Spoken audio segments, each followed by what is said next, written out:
The following episode is brought to you by Poison City Brewing, proud makers of Durban Poison Cannabis Lager, the beer that invites you to live your poison.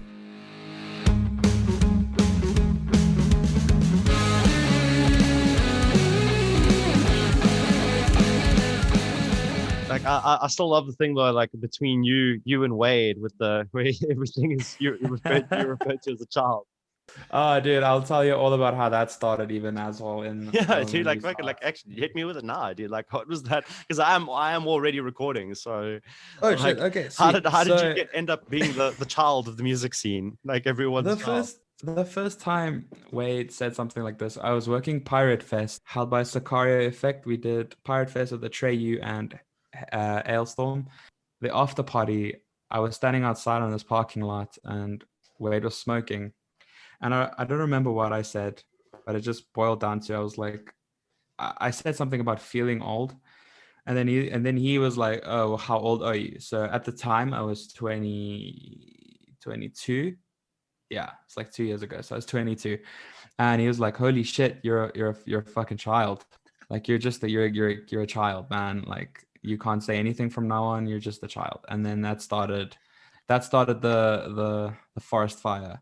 That is the whole of literal memes that have grown from this.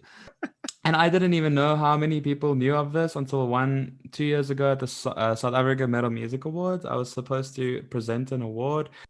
Before I got on stage, the MC was like, everyone's favorite underage kid, Brandon. And I was like, holy fuck, Wade, really? Wade really made a name for me. There. Like, he really spread it. Wade made me popular, bro. Like, so not necessarily the way I thought it was going to be, but hey, it's always that way though. You never get the fame or recognition in how you anticipate it or how you imagine it. Yes, dude. And then so many people would like think he's being serious, like he's being an actual asshole to me, and then they try to like fight him. And then sometimes I DM them and be like, hey, no, it's just like, it's an inside joke, it's just a meme. Or sometimes I'll just watch the chaos unfold, just see them try and fight Wade, because there's no way you can win an argument with Wade. He enjoys it. He enjoys it way too much. Like, yeah, like sometimes I'll just comment on something purely to see his response. And also, like, in the same vein, like if Peter Blackbeard gets involved as well, yeah. Like if I see both of them in the same comment section, yeah, you know that shit's juicy as fuck. The music scene is just something else, really. Or just that group is just it's wonderful. Yeah, man. I got very close to the people in the Gauteng music scene, and I love it with all my heart. So I can't wait for shit to like get back. You know, like it's tough. Yeah, dude, I can imagine, like with COVID and everything, and just I mean, I myself haven't played a gig in over a year. I was preparing for something, or we as a band were preparing for something, and then literally like the same week that the show was supposed to happen, we got hit by the first wave of restrictions. No, it's like we went to I went to the Ramfest shows with Gallows. We did one in Cape Town, and that was still such a phenomenal show. There's this, I don't know if you know the venue, the Hillcrest Quarry. No. Anyway, it's just like this big ass quarry, like it's massive, and it can fit like a whole stadium in there, and the whole Ramfest was just in this hole in the ground in a mountain somewhere, and it was really cool. And then the very next day, I flew back in the morning, came to the Ramfest in Pretoria, and then I remember it was all fun and games, seeing my friends. We all hugged each other goodbye, because you could still do that. Like we were moshing very hard, and then it wasn't even a whole week, and then the restrictions came into place, and we were like, fuck, was that just unintentionally our like last show? And then it was for like a good 6-7 months. It was like the last show. It was the last time I would see anyone. That was the last time I would work at any kind of music thing. So it was a big shock. It was out of fucking nowhere. Yeah, no, I can only imagine. I mean, like, so for anyone who doesn't know what you do, first of all, this is Brandon Render. If you haven't read the title of this episode, I don't know how many people actually do that. Going into one of these, we've already moved along into a couple of things and whatnot. So let's take the opportunity to introduce yourself and what it is that you actually do in the scene for someone who hasn't heard of you, and what you actually do in the music community. Sweet. Okay, so yes, I'm Brandon Render. I kind of do a lot of things, but my main thing would be being what people would call a roadie, or stagehand, guitar / drum tech, do all those things. And I got into the industry by having to. It's actually a funny story. So what I had to do was I was studying sound engineering at Academy of Sound Engineering, and we had to job shadow someone, like any audio engineer. And I was like, okay, cool. Well, I know of one because I saw this band live. It's a band called One Day Sky. Shout out to them. They're fucking awesome. And Clint is a sound engineer. And I was like, okay, I'm going to go job shadow at Clint's place, And I hit him up and I'm like, cool. Do you have any times that you're working in studio that I could just come sit in? And he's like, oh, I have this hip hop artist coming in. And then Thursday I have Facing the Gallows. And I was like, Facing the Gallows sounds pretty metal. And I like metal. So like, I want to go do that. And it's like, okay, cool. And then that's how I met the boys. I sat through the majority of the Doom 2 album, like the whole album that they did with Doom 2, and the latest album that they released before Regan joined. And It must have been one hell of an then I was like, experience. hey, Shit, that dude, I had no idea. That's actually fucking cool. Like that's yeah. And I was like meeting these guys, and I was like, shit, dude, these homies are like. And were you aware of the band at that point? Like when you shadowed, did you know Facing the Gallows? Did you unknowingly? I was aware of them. So just the year before that, in 2017, Jam Pack Productions brought Our Last Night over for the first time, right? And then I went to that show. At first, I thought, because I come from Middelburg, dude. I'm like proper like. It was a very like Blaasdorp, yeah, so like the farms. I didn't know. I knew Juanita Duplessis and I knew Tiencio Don, and that's about it. That's all I knew we had, right? And then I came and watched Our Last Night, and I thought actually Jam Pack. I thought all these opening acts. I think it was like 4 or 5 bands that they did opening acts, like the Set for the Sky, One Day Sky, Facing the Gallows, and I can't even remember all the others. Wasn't Yumi and the Harmony there as well? Didn't they also? Yes, yeah, I think so. As far as I know, it was like it was so cool. And I thought Jam Pack flew in all these bands from America with Our Last Night. I thought all these bands were like international, because I was like, we don't have this in South Africa. There's absolutely no way. So I did see Gallows live before I met them. I just didn't know it was them. And then I went to the whole studio and I was like, yo, these guys are pretty intimidating. Turned out they were just very, very fucking stoned. So not really intimidating. They were just extremely and it was cool. I got like the whole vibe of how studio works, how annoying it could get to redo the same vocal line or the same guitar riff, and like it was very cool to me. And then they were very nice guys, so I hooked up like all their numbers and contact details. And I remember it was like just like a few days after that, where after the Dead Mindset studio recordings were done, where they wanted to do a music video for Doom 2. And they were like, okay, cool. We're going to do this whole music video in Ray, the bassist's house. It's going to be like a fucking lounge metal show vibe, like in someone's lounge. I'm like, okay, cool. And we were allowed to come and I'm allowed to bring friends. And I was like, shit, dude, this is sick. I'm going to hang with celebs. When I went there, also unknowingly, almost everyone I know in the scene and are very good friends with now, everyone was there, but I didn't know any of them, which was very weird to me, because I look back at memories of that photo and I'm like, shit, you were there, I saw you, but we didn't know each other, But anyway, to the point, I got there, we did the whole music video. It was a lot of fun. And after that night, it was basically, I cemented my friendship with the boys, which was very cool.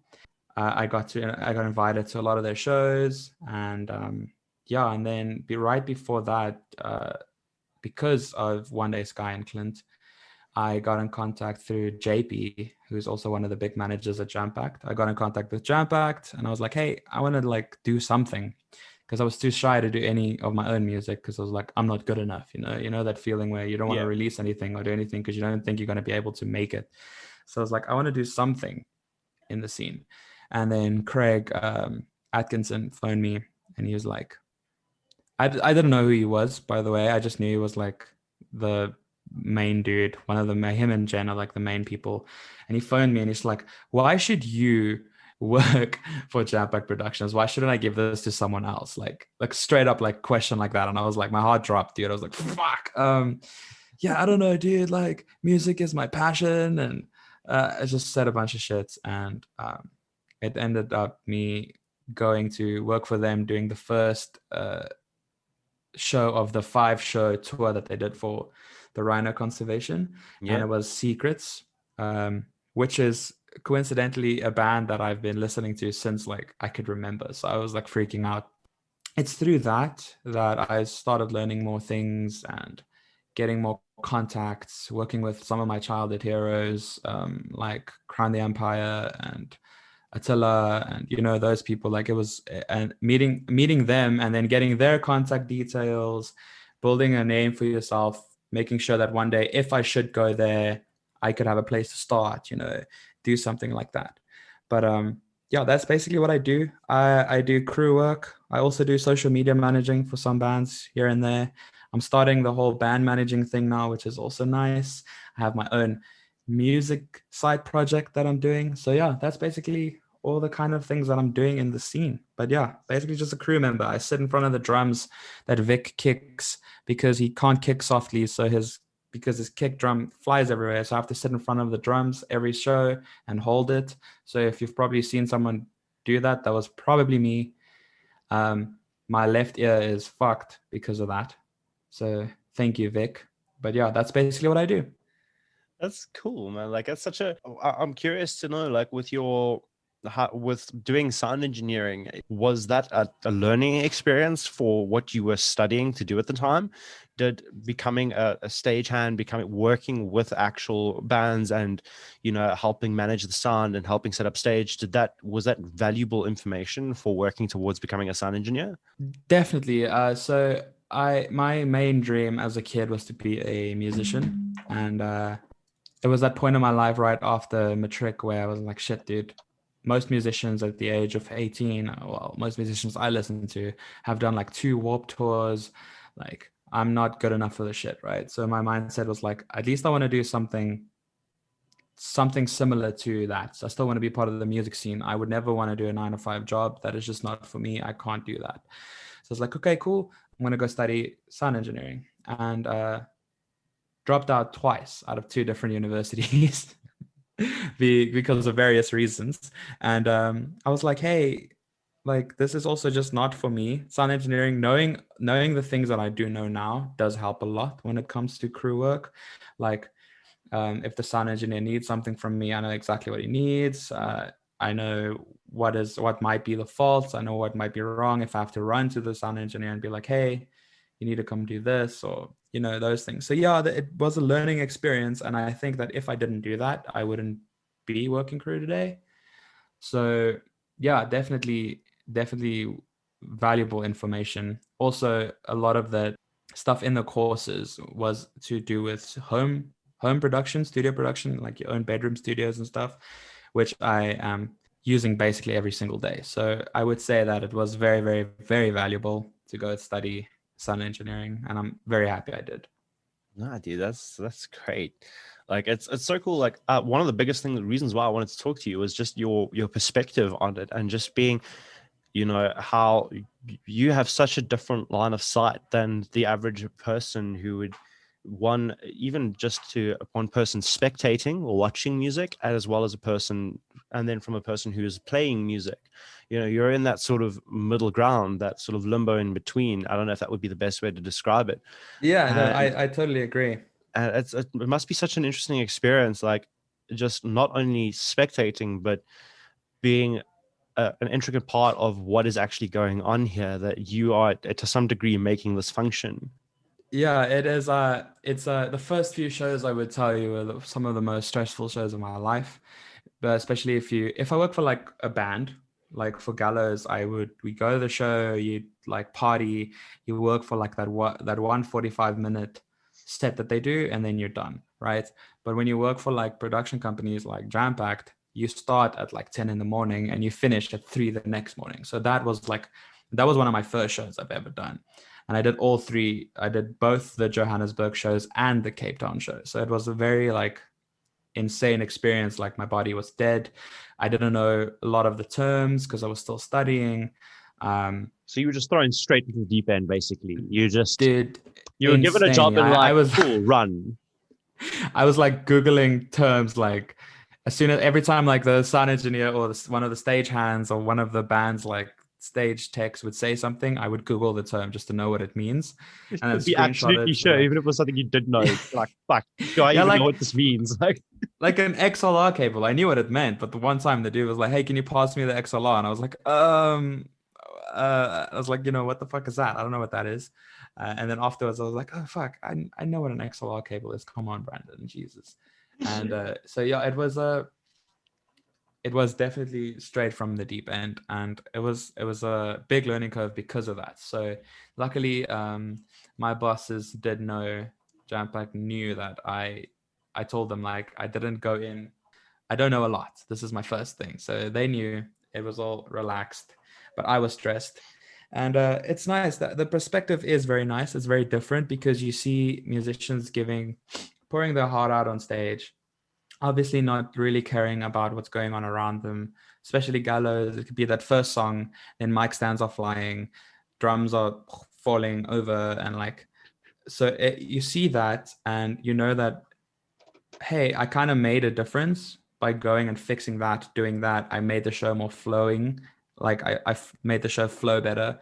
So that does feel rewarding in itself, which is very nice. But also you see these crowd members that are like very big fans of the band, and you see the band and you see them connect, and it's very cool to watch from a side perspective because you're not in the crowd connecting with the band. You're not the band member connecting with the crowd. You're just like watching this happen, and it's a very beautiful thing. And which is why I also want to get into managing bands, because I can see things that they don't necessarily notice. Like they'll get off stage a bunch of times where the bands I work with will get off stage and they'll be like, oh, that was horrible. That was, we just didn't do well. And I'm like, maybe in a musical sense and a technical sense for you didn't do well. But when it comes to the entertainment aspect of it and how the show went, delivered. You did, yes, very well. Like, yeah. Like that's what I tell, like the two main bands I work for, three main bands I work for is Facing the Gallows, Sunken States, and then a more alternative pop artist called James Deacon. He's blowing up. He's a phenomenal musician. He's doing so well for himself. And with all three of those acts, and I feel like they're some of the best musicians I've seen, there will always be shows where they'll get off stage and then I will be like, that was like probably the best show I've ever seen. And I've seen hundreds of your shows. That was probably the best one. And they'll be like, oh dude, no, that's like in my top 10 shittiest shows and I hated it and that was horrible. And I'm like, you see, like, that's what you think, but I could see the crowd. I could see them having the time of their lives. I could see you having the time of your life. Maybe you didn't enjoy it musically, but out of an entertainment point of view, that was a phenomenal show. And that perspective is a really cool thing to have. I'm very privileged to have that perspective. So yeah, I think it's cool. Yeah, I think it also helps the musicians themselves like astronomically, because let's be honest, musicians or artists in general are some of the most self-critical creatures out there. Like, it's just, I used to think it was just me as an artist as well. But then when I finally started engaging with other artists, especially through Sludge as well, is God, we're a bunch of like we're all just so critical about everything we do. You guys are so like humble, and it's nice to be humble, but shit, dude, own up to your shit for once. Yeah. Like be like, hey, I'm doing good. My band's doing good. You know, there's a reason like this is what I tell Gallows. There's a reason you guys went to fucking. There's a reason you guys were on tour with Ginger. Like you guys did shows with Ginger. Like it's not because, oh, you did like a subpar show. No, it's because like you need to own up to it a bit. Be like, hey, maybe I am a good musician, right? But also on the other side of the spectrum, keep challenging yourself. Try and be better every single show, which is nice. Just don't be so hard. And then vocalists, dude, vocalists are the worst. Yeah, when it comes to this. They fucking hate every single show they do. I don't think I've ever worked with a vocalist where they were happy with the show. Now that you mention it, Every I'm just time. thinking. I'm also trying to think of a vocalist who's got from the stage and been like, "I fucking killed that." Like, Yeah, they always guitarists, just. drummers will be like, that show was sick. Fuck yeah. Vocalists will be like, no, dude, I fucked up the third note of the sixth song. And I'm like, and I said the dude. wrong line of a song that no one's ever heard before, like, or that no one knows the words to, like, kind of thing. No, I get you. Yeah, it just doesn't make sense. Like, and it's a I like to think of myself as more of a like I try to boost the morale in between shows as well, because I feel like that's also part of a roadie's job, especially when you're on tour. The band's morale could die very quickly after a bad show. If that one show is bad, that the rest of the like the 2-3 weeks, if you don't do it right, can be extremely bad. So like you just have to tell them, hey, like out of an outside point of view, I don't have to lie to you. Like I don't have to lie to you. I'm not gonna lie to you. That was a good show. Whether you liked it or not, that was a good show. Deal with it. You can be critical in yourself for other reasons, but don't think that the show sucked because you made a mistake. So you have to boost that morale. Otherwise, shit, dude, bands get so low. Yeah, no, I can understand that. Like, just hearing you talk about this though is just it makes it sound like just like a proper like a family of being I based on how you talk about it, like I would consider you part of the band and part of what makes it function. Like it's admirable. Like people would look at it and say that is facing the gallows. The band themselves would also know that it's not just them as a unit, but there's so many people who are technically a part of the band from behind the scenes, like yourself, for instance. Something that's sort of key to making it run and function smoothly. Yeah, like that's one thing that I do appreciate your words. Firstly, thank you so much. And it's one thing that's just where I'm humble once again. Like I feel like a lot of these bands don't really need me, but the shows would go smoother if I was there. But they don't really need me. Like they'll be okay without me.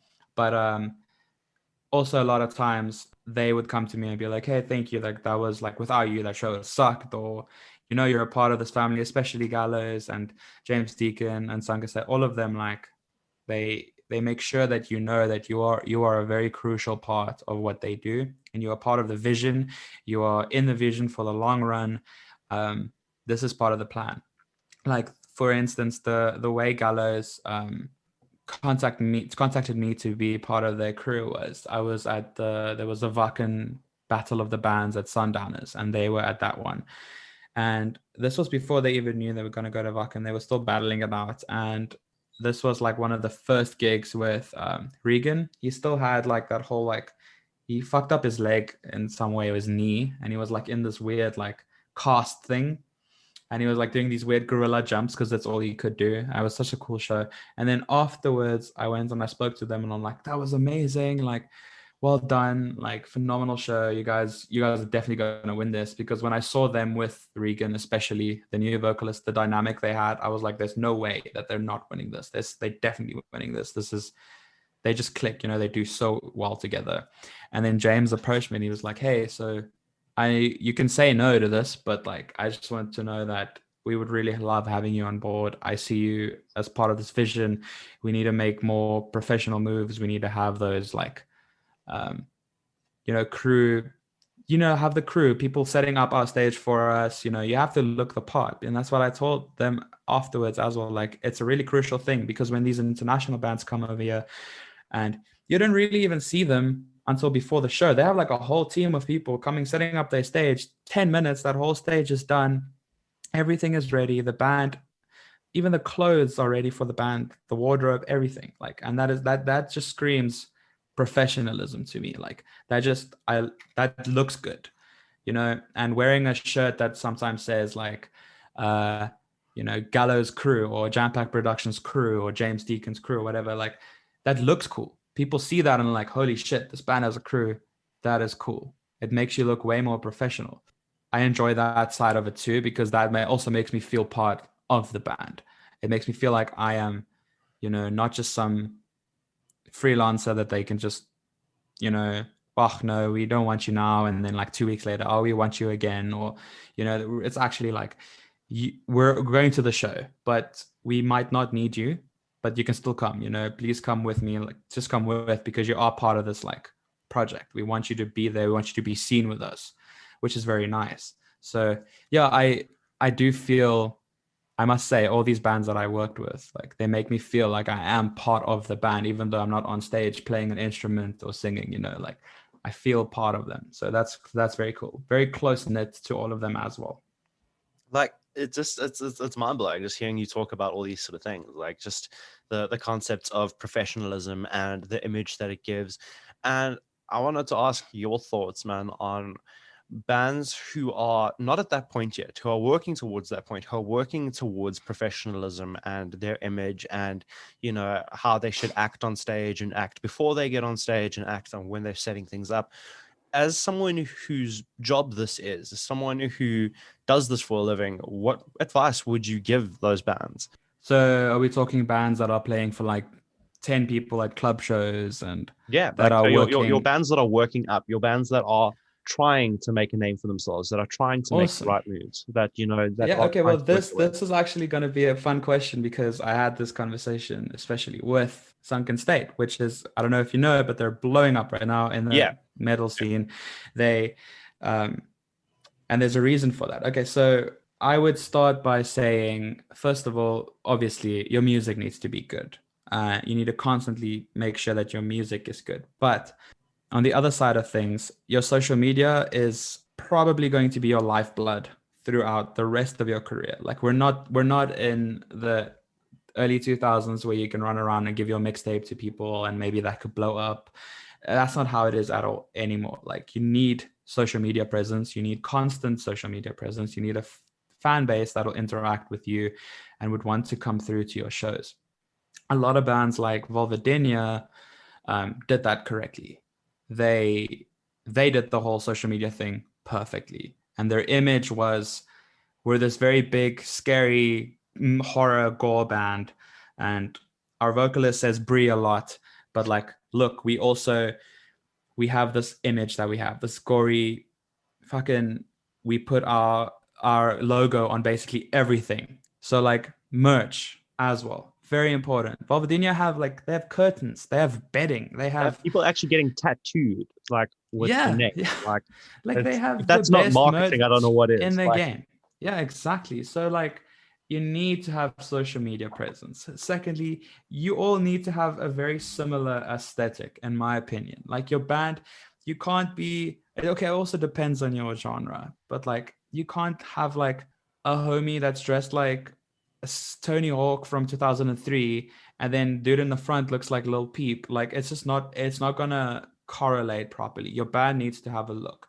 Like Crown the Empire, they have an entire flight case with just their wardrobe. Like that's just their wardrobe in there because they right before they go on stage they put on certain clothes because this is the universe that they created for themselves. They all match. They not the same clothes, but they look like they come from the same, how can I say this, timeline. So same story, that is basically. very important. Exactly. So like you need to have the same aesthetic when it comes to that. You need to have a very, very sleek but not over the top egotistical attitude.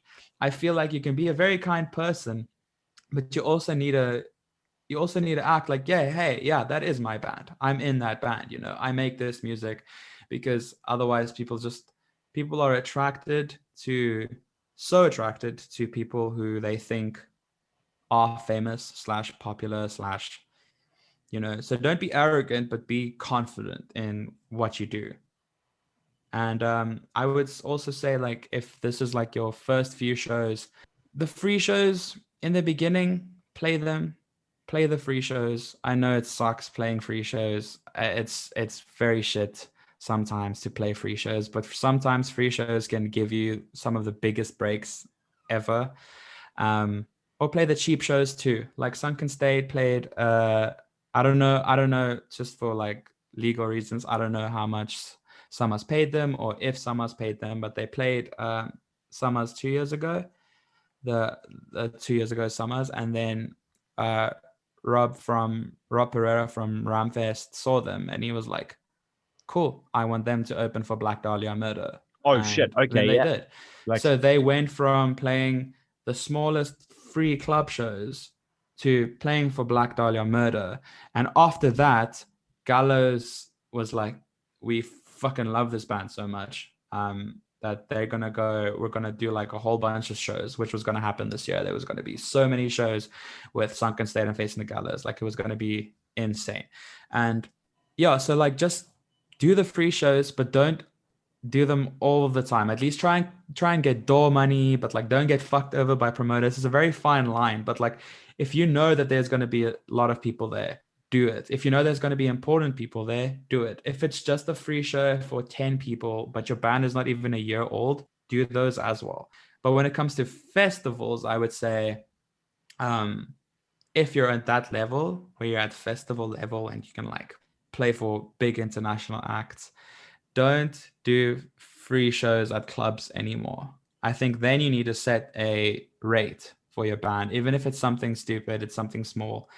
It's all, once again, it's about that image. If people are going to know that you're just playing free shows at a club, they're not going to want to pay you for the festival either.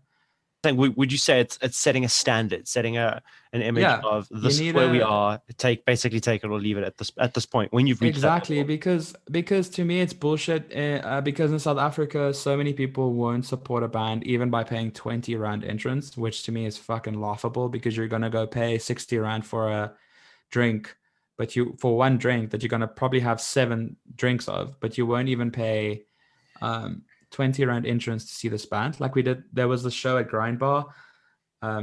Rest in peace. I miss Grind Bar so much. There was a show there, and then someone walked past and they wanted to come in, and it was like 10 rand entrance, dude.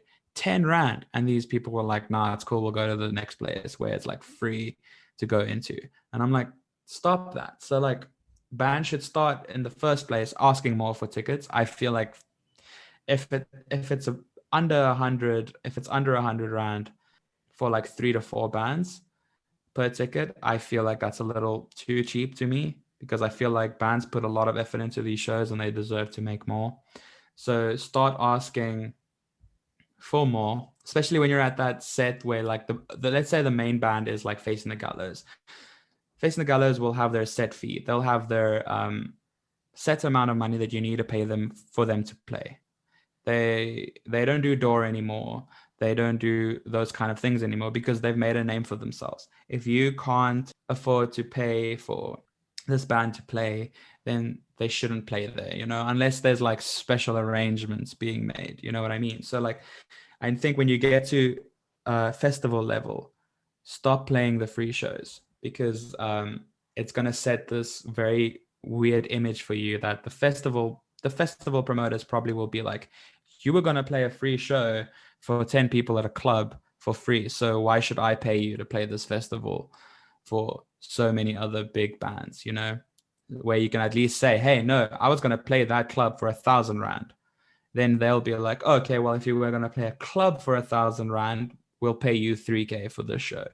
So it's all gonna like, sets a bar. You need to set a bar, and especially in South Africa, dude. We need to set a bar. We need to start setting way higher bars, because the bar is very low at the moment for a lot of things. Talking about that bar, and then just what you're talking about with the entry costs and stuff like that, where bands just aren't charging enough to actually make this feasible for them.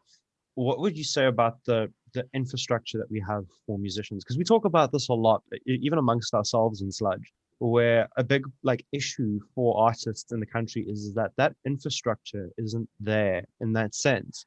This is your set deals. This people are willing to pay you and stuff like that. What are your thoughts on that overall infrastructure? Do you think it's improving? Do you think it's something that's non-existent at all? As someone who works in it, what are your thoughts on it? So just a notice to everyone listening, I've only been in this industry for 3 to 4 years now. But what I have noticed is, to me, it is improving. It is not where it was. And every Bali over the age of 30 would tell you, oh, dude, you missed the golden days of South African music. Like, okay, cool. I know that too much.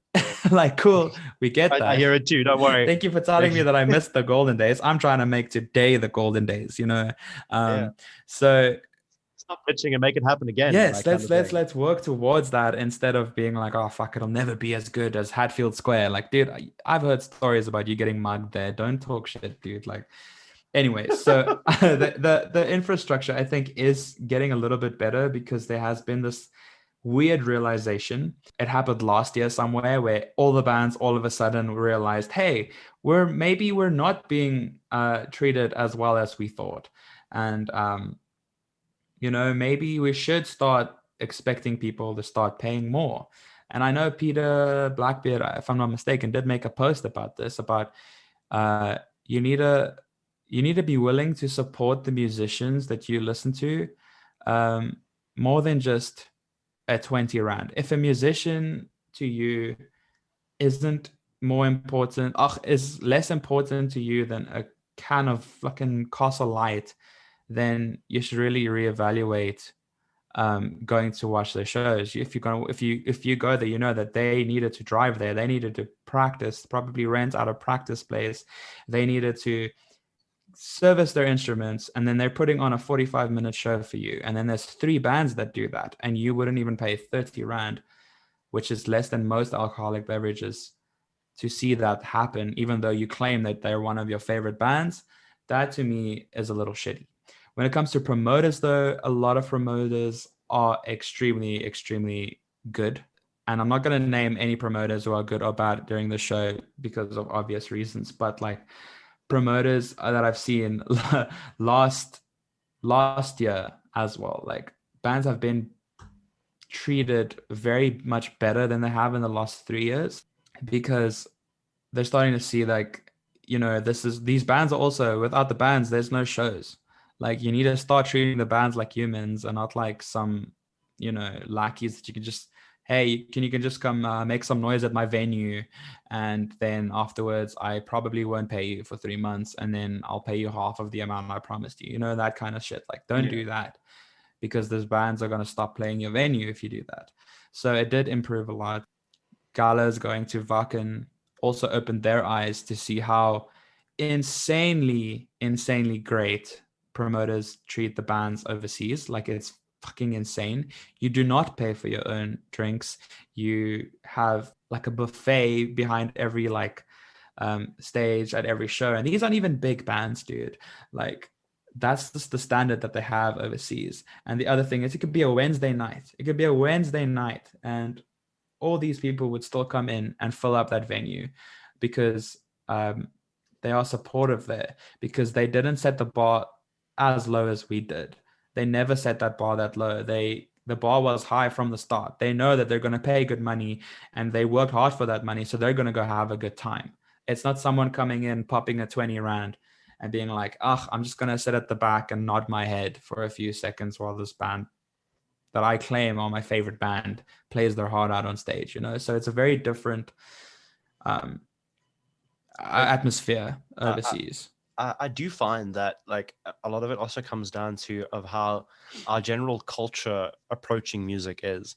Like I had this conversation with someone who had been overseas for a while and had been involved in the music scene overseas for a while. And the thing that this person spoke about was that like, I think he was talking about the States, is there was a culture of like, hey, I want to go watch some bands. I don't know who's playing tonight, but I want to go watch some bands. I want to go watch some music. We don't really have that same thing here. South Africans are very much willing and here it's like, do that. Hey, so this big band that I do love, they are coming in 2 months. The tickets right now are 80 rand. In 2 months, the tickets will be 250 rand. But it's fine. I'll wait to see if something else comes up, if I'm gonna go braai at Kobus's house or something. Yeah. But before that, I'll probably just buy at the door. Like what the fuck is that? That doesn't make sense to me. Like you can pay 3 times less money for that band that you really love, you want to come see. Why are you waiting to go buy tickets at the door, and then potentially you're going to get pointed away because you didn't buy a ticket and now it's sold out, and then you're going to go leave a shitty review on the promoter's page because you're going to get into the show? Like that, dude, it's crazy to me how this works here. Yeah, it frustrates me, because it's a case of like, I personally, as obviously based on what we do as Sludge Underground, I'm very curious. Like if I've never heard of the bands on the list, I'm like, fuck, sweet, I get to listen to some new music. That's sweet. Yeah, it's brand new band, brand new experience. I'm not the most like how do I say, like, jump around person, because I tend to just listen to the music and take it in, especially if I've never heard the band before. But I'm there. I'll be up front. I will sit and I'll listen to you. I'll stand up front and I'll watch you. I'll support you. And that means the world to artists as well, is that actual engagement, that this person is standing and watching me intently. They are watching me. Especially if it's another artist that you possibly know that you didn't think knew your music. Like, imagine you standing there and you're seeing someone that you look up to banging their head to one of your songs. Like, that is a massive thing for you, and it's something that is very much needed here. Especially what I've noticed is with other bands as well, like when they're playing shows with certain bands, and then the bands that aren't playing will be somewhere outside chilling, and I'm like, guys, maybe just go in for like 5 minutes. At least go watch at the very least half of the set. Yeah, just go show that support, around, show that camaraderie, exactly. Like, that doesn't, I don't like when bands do that, but I get it when some bands like have work and they can only pitch right before. That I understand. But like when you're just chilling and you're expecting everyone to support you, but you're not supporting, I don't especially feel like like a band that does it fair. consistently, where it's a band that's known to do it. Like, you know, if it's the first time you see it happen, you can't really judge. You don't really know the circumstances. But when, like, exactly. You get to know people working in the scene. You get to see people. You see the same faces, and you see. Which is also another sad thing, is you just see the same faces every single time, and that also is another thing that has improved.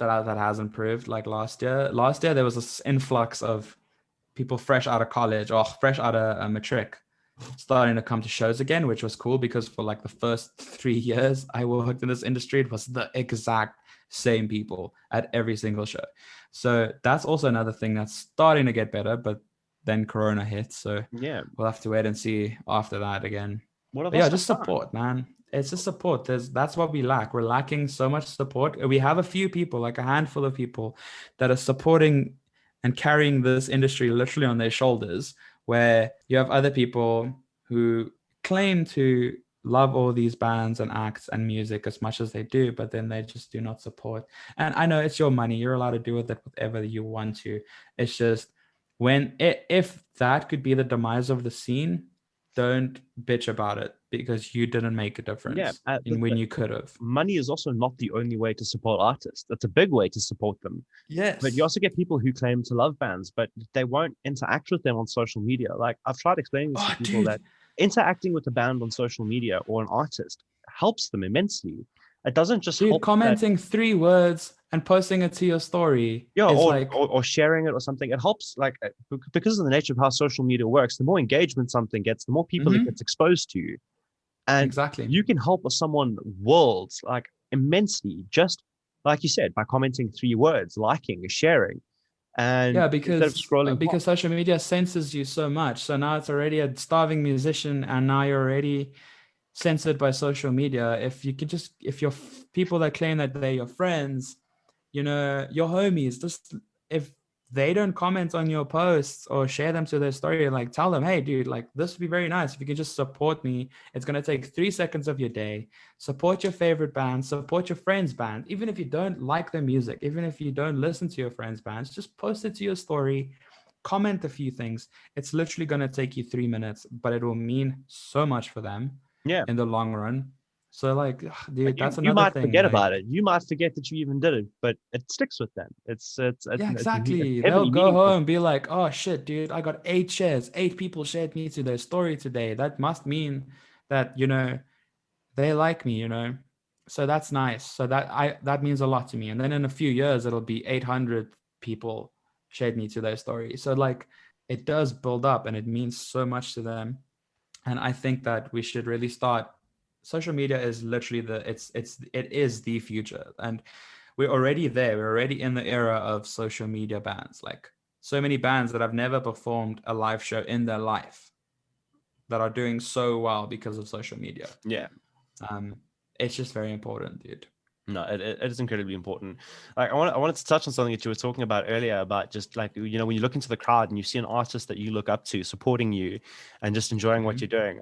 I think 2 of the most notable experiences that I've personally had with this is, funny enough, with facing the gallows, having opened for them when they come down to Belito, Oh yeah. and just sitting down and having a conversation with James, and just having a chat with him about music. It's the most chill dude. Like, I don't even care if the man doesn't even remember me.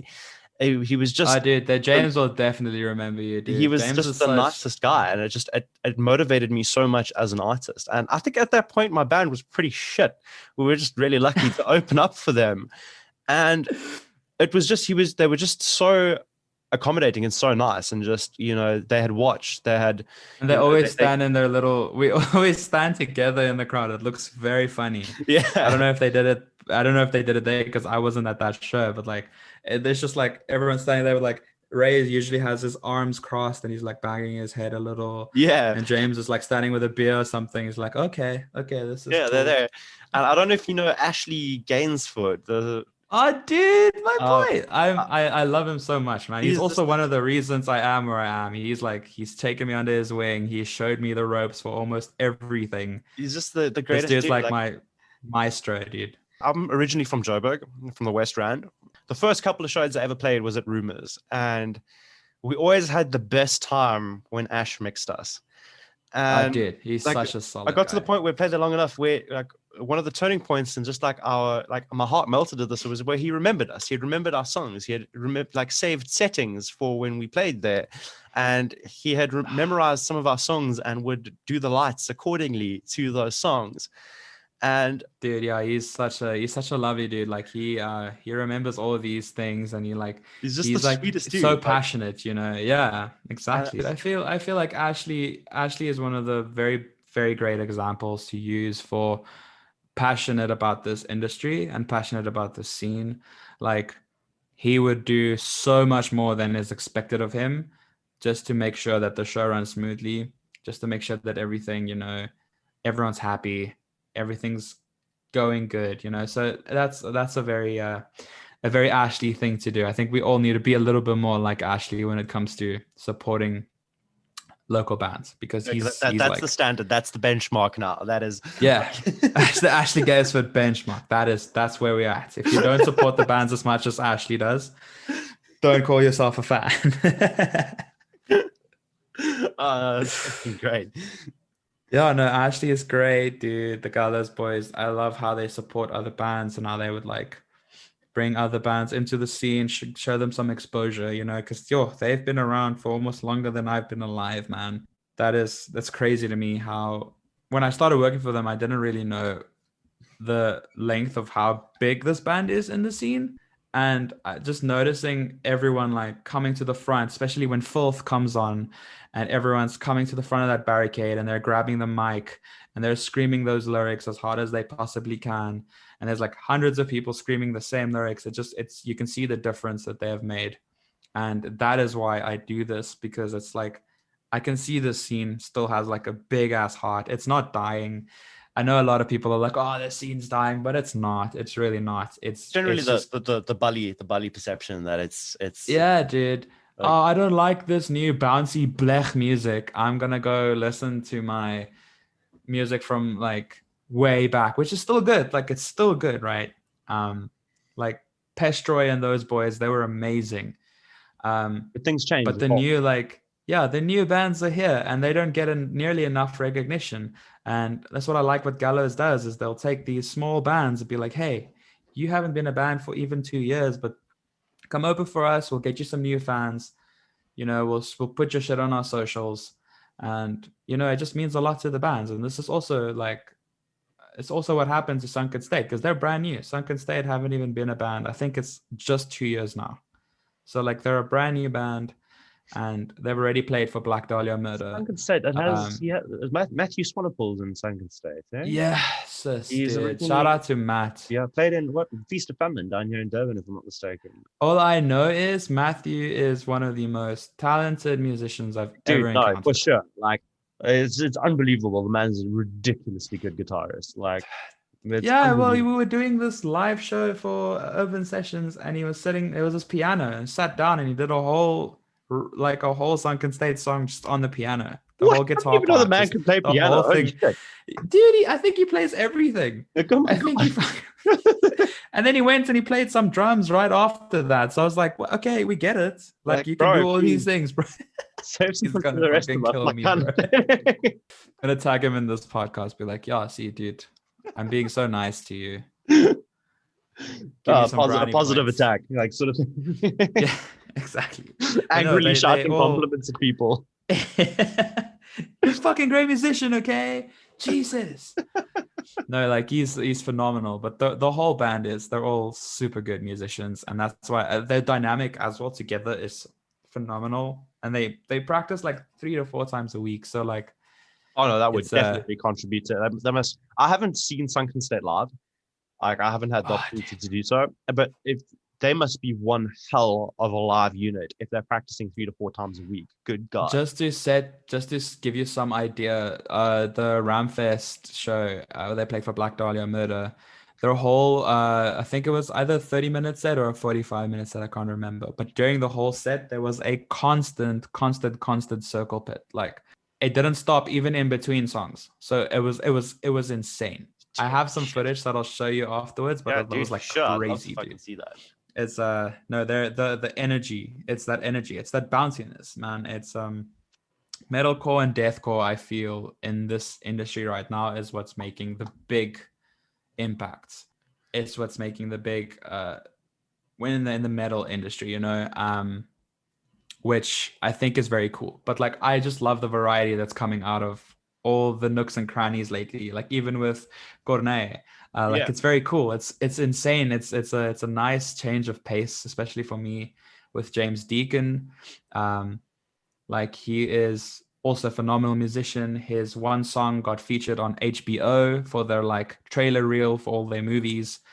It's like the first South African to do that, and he's just been hitting number 1 spots in so many charts, and it's great to see because all these people are like my age or younger, which is very nice. So it's either 23. James is my age because his band is called James Deacon and the 97s because we're all born in 97. So it's nice to see like people my age, a little bit younger than me, coming out of nowhere and being like, hey, I made this band. This is like our second show ever, but we're pretty cool, you know. And then they just wreck the whole venue, and you're like, holy shit, these kids in like 3 to 4 years are gonna be fucking huge, and you just know it's gonna happen. One of the biggest things that I've been trying to do as I've been getting older and trying, if I meet someone younger than me who's into music but doesn't like, they've recently started playing an instrument or they really like a certain type of music, I'll ask them, do you know that we do this locally?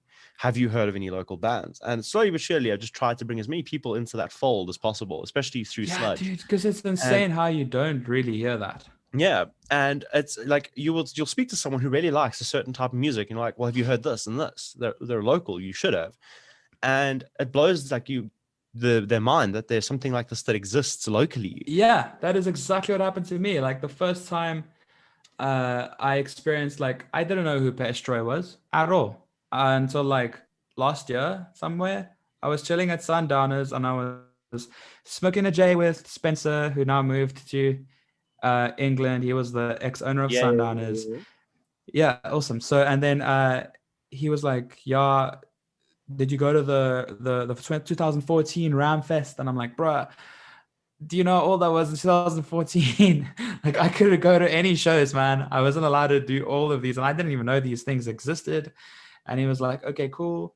And he showed me like Pestroy and so many other like local bands that I was like, there's no fucking way that these people, how are they not still here? Like it's crazy to me, like how the talented, the bands that I would listen to, like that play Warped Tour, when we have bands on the same caliber in South Africa that I've never heard of. Yeah, and it's cool to hear those kind of, you know, bands and see those acts. You know, like what is that? I think the band was called A Fate Like Yours. Do you remember A Fate Like Yours? It sounds vaguely familiar, but no. They're this like super cool metal band, and I remember they broke up, and we did one show at Sundowners. I can't remember for which international band. I think it was Secrets. they came back for one more show, right? And they're like this hardcore, like metalcore. I don't even know how to describe their genre. They're just very heavy and very good. And I remember the vocalist was in a neck brace because he hurt his neck, and he was like standing on stage, but he was like hanging from like the bars, the ceiling bars in So Sundown. obvious how he got that fucking neck injury. Like, yeah, but like with that neck brace, dude, hanging there screaming, and I was like, what the fuck? This is crazy cool. It reminded me of a band called The Chariot. Like their shows are insane. It's like, and I was like, this is insane. I didn't know we had this kind of like lose your mind yeah, like a band that music you've in never South heard of Africa. that blows your mind. And it's crazy Yeah. how often you discover it in the local scene. I don't know if you remember a band Exactly. called Burning Blue. I don't know if it was before your introduction into the scene. Yeah, no, Uh, I don't know. Burning Blue. this was the first like band that I'd never heard of that I watched, and they were at one point they were like the Rumors when Rumors was still in Veldspredden Park. Oh yeah. And they were like the in-house band there, and they were the first band that I saw that just blew my mind. This band that I'd never heard of, and that was what triggered like I want to get to this point as a musician. I want to be able to do Yeah. like this, and I don't think they know how much they inspired me as an artist and as a musician and just someone involved in the music scene. Yeah, and they'll feel like they don't do a lot because they're just this band that plays like for like local shows, but like they don't understand this, and they don't understand how much they inspire people to do things. Like it's crazy to me. Like we have such, and I promise you, Rob from Manners Machine probably inspired so many vocalists Manners in Machine South inspired Africa. as band as well. That was one of the next, Yeah, like, dude. this is fucking one of the best bands, dude. Like, shit. They're crazy good, like Newtown Knife Gang, and all the way to pop punk, like Made for Broadway. All these bands are like very big inspirations, and I'm working on a project that is like kind of like Ghost Maid inspired, Okay, and that's I'm doing vocals for it. And a person that inspired me was Regan, and I've told him this before. Like Regan from Face and Colors, new vocalist, and I'm like, dude, you don't know this, but like you do inspire a lot of people, and I'm one of those people that you inspire to like do things, because he's also just a year older than me. Like he's 24, he's turning 25, I think, or he's 25 now, or something like that. And it inspires the shit out of me that he can like hop onto this new ass band that he already knew, but like it's now his band, and then now they go to Germany to play the biggest metal festival in the world, and he just did that in less than a year, and I was like, that is crazy to me. yeah. Like that inspires the shit out of me. No, dude, it's like we could probably gush about these guys for hours. Yeah, Like I they're feel all like we've just fucking ended up awesome, being dude. two fanboys in the music scene having a fucking conversation. I'm the biggest fanboy, and everyone knows this, dude. I'm like the biggest simp for all the musicians in the scene. Like my stories will always be full of new posts, like, and when even if I'm homies with them, if I go to shows and I chill with them, or I hug them, say hello, shit like that still makes me fanboy, even though I've like been friends with this guy for like more than 2 or 3 years. Like I would still you gotta fanboy over him hype them because- up. They're like, like just it's Yeah, dude. just because you're their friend doesn't mean like you can't be a hardcore fan either, Yeah, bro. I'm a fucking massive fan and like I'm probably like the biggest fan for the bands I work for. So like it's so cool. And the best part is I've been a fan before I started working for them. So like that is the nice part.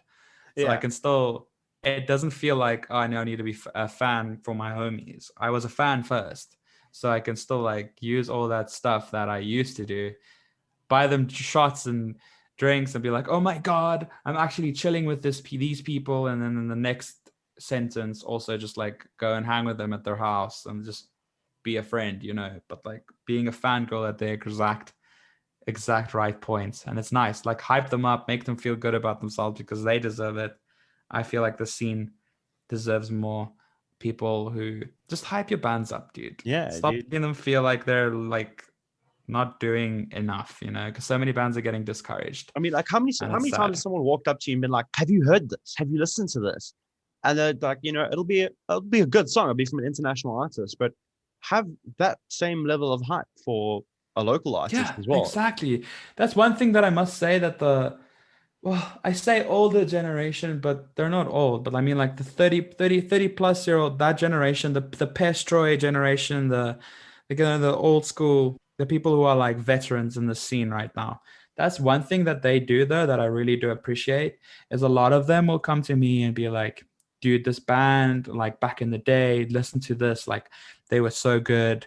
And or this band that they're still going, but they're local. They play a show for like 5 people, but they're so good. You need to listen to them. And that is very nice. I get exposure from different points of views. Like they boosting their friends. So like I feel like we should start doing that It more makes me as laugh well. because the age gap in my current band is humongous because I like so I'm 26, okay, Yeah. and our vocalist is I think he's 37. Oh shit. So like I think he played his first show when I was like in grade 2. Holy shit. So I don't know if you know Matthew Howes. Oh yes, dude. Yes, yes. So Matthew Howes is my band's vocalist, and Oh like shit. he also we have these things where he's very involved in the music scene even today. Yeah, he And was on even, the Summers panel with me, yeah, wasn't he? yeah. And like he, I have the he right also guy. introduces Yes. us to new bands, but also bands that we had never heard of, bands that were obscure even in his time of being Yeah. involved in the music scene. And it's cool because you get to see such a parallel of how things are different, but also the same. Yeah, Like, exactly. But the most heartbreaking part is listening to these bands and then you find out that they broke up like oh, 10 dude, years no, that ago. fucking kills me. There's nothing worse than Yeah. finding a local band that's so dope, and they're like, "Oh, this band's just disappeared." I think for me, it was Sundog. I don't know if you remember Sundog. No. It was it was this band from, fucking from Joburg, dude, and I honestly thought they had some of the greatest potential, and one day they just vanished. Like I can't even find any of the members on Facebook anymore. Yeah, It it's was weird how that heartbreaking, happens.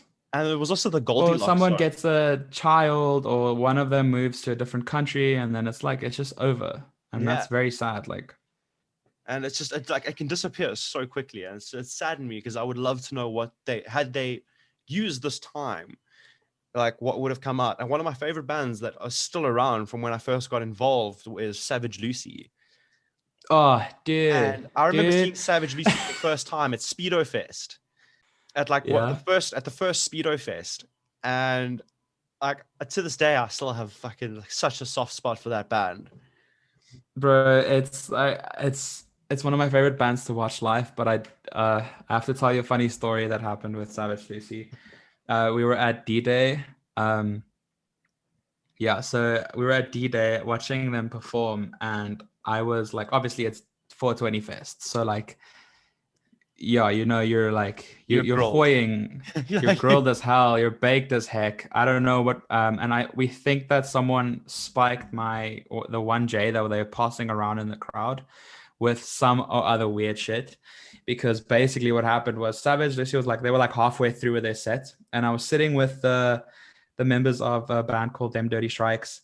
Lovely people, love them all so much. I also do their social media. They're just some of my best friends. And we were sitting there, we were all super stoned watching Savage Lucy. And I know this sounds like the best day on earth, right? So Savage Lucy while you're stoned, it's all cool. But the next moment, my whole body started like vibrating, and everything went like purple and then like different colors. And I was like, what the hell's happening? The grass I was lying on felt like a waterbed. And I was like tripping super hard on I don't know what. And I was like lying back and I was like, cool, this is how I die. At least it's to Savage Lucy. So like, that's okay. And then I threw up in front of the stage because of everything that happened. And then I went back, got hydrated. And a few hours later, I remember Austin coming to me after the set. And he's like, Brandon, was our set that bad? Like that you had to fucking throw up in front of the stage? And I was like, oh shit, no. I didn't even like consider like the impact that would have to someone on stage. Like, what do you do? Like, the show must go on. Like and it was like I was smack dab in the middle of the like stage, like 3 meters away sitting. And then that's when I threw up. So like everyone saw, the whole band, the whole crowd. So they were like, shit, dude, this dude really doesn't like Savage Lucy. But no, like they're one of my favorite South African bands, dude. I saw this video of them playing on like the back of a bakkie outside of Dude, arcade. that was so dope. It was like either Like, parking lot. I think it how was in a cool, parking lot. dude. Yeah, of Arcade Empire, as far as I know. Rest in peace as well there. Oh, I don't want to talk about that. Yeah, I might cry. the feels, brother. Yeah, I know. So they're great. Like so many local bands that are just phenomenal. And I would love to work with every single one of them. I have probably through Jam Packed, and they're just like, it's great. And they're great people because really in this scene, I feel like if you're a dick, there's no way that you'll survive for more than like maybe a year, maybe.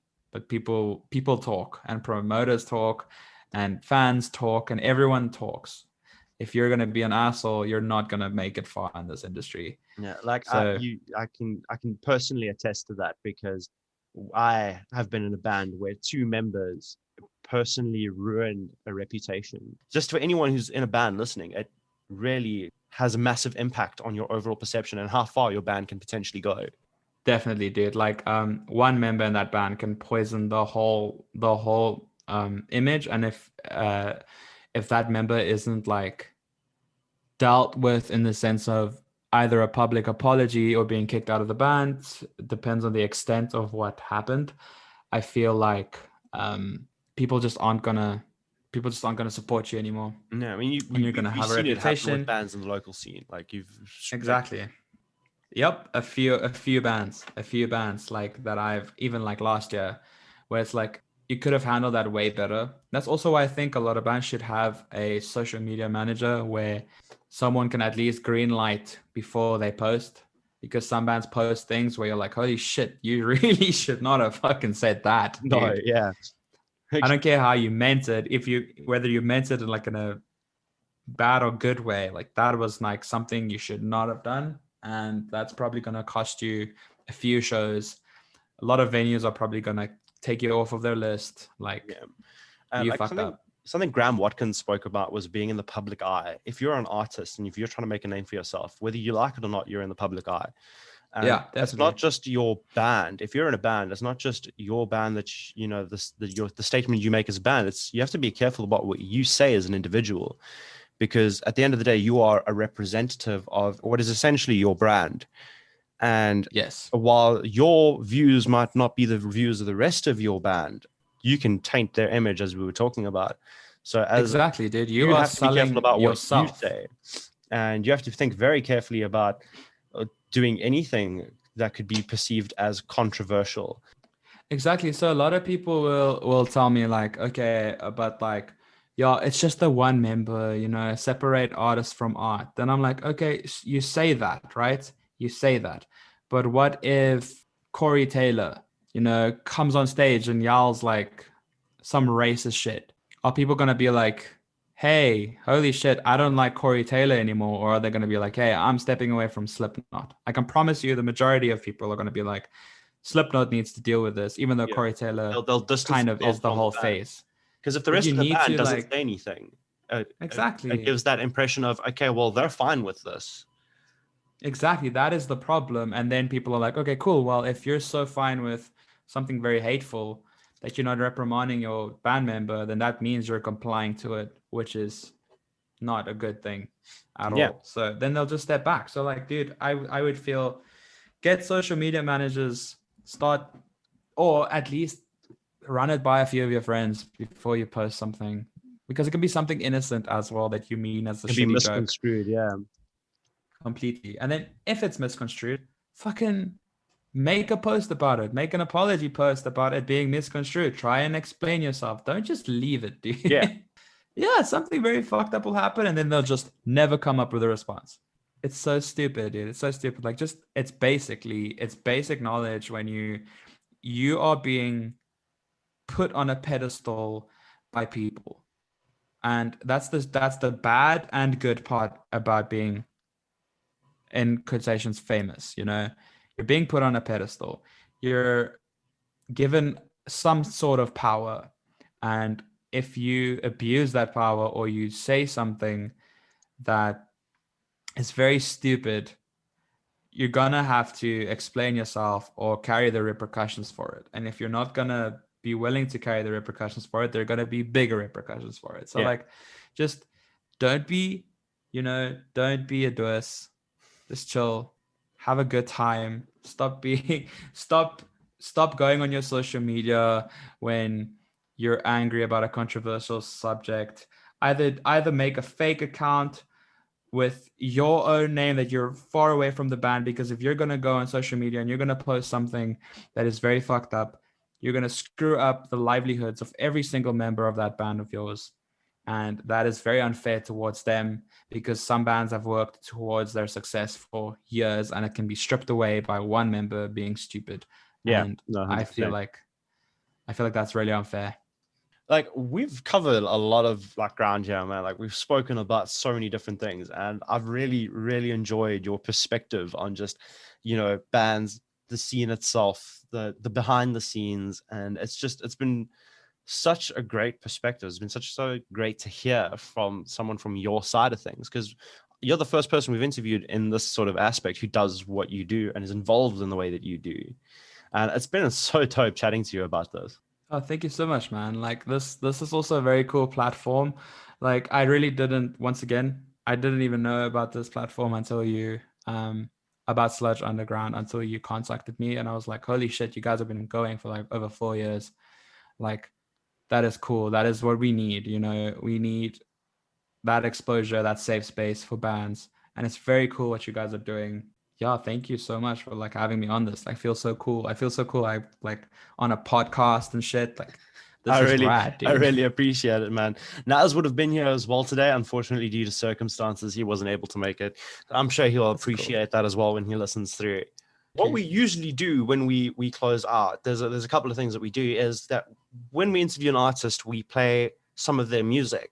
Now, I know that you said you were working on something. I don't know if you have anything released that we could play, or alternatively, we can choose one of your favorite local songs at this point to close out on. Oh, shit. No, I haven't released anything. I've recorded it all. It just needs to be mixed and mastered still. It's gonna drop in March.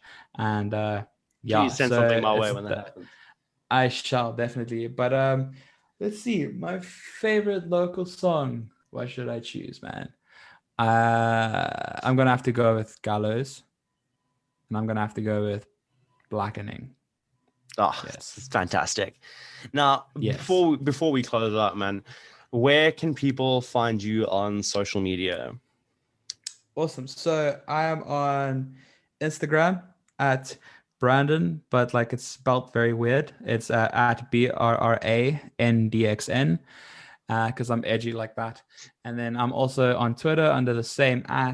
And you can just find me on Facebook or around Brandon Render.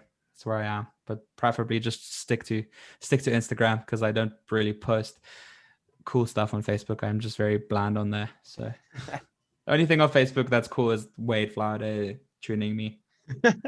those interactions. Yeah. Well, guys, I've been Marcel. You can find me up on Facebook, Twitter, and YouTube as Marcel Smuts, and you can find me on Instagram as Thorns of Sludge. And there is going to be a video going up onto the Sludge Underground YouTube channel. That is going to be pretty cool. That is either going to be going up, well, it'll probably be up by the time this episode goes up. So go check it out. It'll be there. There'll be a link in the description. Also sub to Marcel, get him to 250 subs. Please, shameless plug aside. That would be great. I crave attention, please. And yeah, that has been me. This is closing out with The Blackening by Facing the Gallows.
Silent for too long, what are these sirens?